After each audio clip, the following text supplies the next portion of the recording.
ఒకటే చెప్తా ఉన్నాను, ప్రజలందరూ ఆలోచించండి. అభివృద్ధి జరగాలన్నా, సంక్షేమం జరగాలన్నా కూటమి ప్రభుత్వంతోనే సాధ్యమవుతుంది. ఎవరో ఒక్కటి కానీ ఇక్కడ చెప్పితే పని కాదు. కూటమి ప్రభుత్వం చేయదలుచుకునేది ఒక్కటే. ప్రజలకు ఆ రోజు మమ్మల్ని అత్యధిక మెజార్టీతో గెలిపించారు. 161 సీట్లు ఇచ్చారు. మాకు 164 సీట్లు ఇచ్చినారు. కాబట్టి 164 సీట్లకు ప్రజల రుణం తీర్చుకోవాల్సిన బాధ్యత ఉందని చెప్పి ప్రతిసారి కూడా మాకు కేబినెట్ మీటింగ్లో కూడా మా గౌరవ ముఖ్యమంత్రి గారు చెప్తా ఉన్నారు. గతంలో చూశారు, ఉదయం లేచి నుంచి రౌడీజం, రాజకీయాలలో రౌడీజాలు చేశారు, ఎంతో మందిని ఇబ్బందులు పెట్టారు. ఈ రోజు ఎక్కడ కూడా మేము ప్రశాంతంగా ఉండండి, ఎవరి పనులు వాళ్ళు చేసుకుంటామన్నారు. ఆ రోజు వ్యక్తిగత దూషణలకు దిగారు, నోటికి వచ్చినట్టు మాట్లాడినారు. దాని ఫలితమే ప్రజలు వాళ్ళకు బుద్ధి చెప్పారు. ఆ రోజు మీ ఇష్టానుసారంగా, ఈ రోజు మేము 1.5 సంవత్సరం అయింది, ఎవరితో కూడా వ్యక్తిగతంగా మాట్లాడడం లేదు.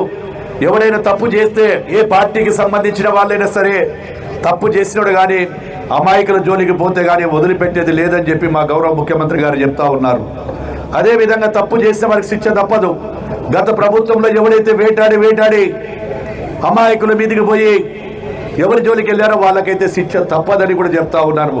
ప్రభుత్వ పరంగా ఖచ్చితంగా ప్రభుత్వం శిక్ష వేస్తుంది.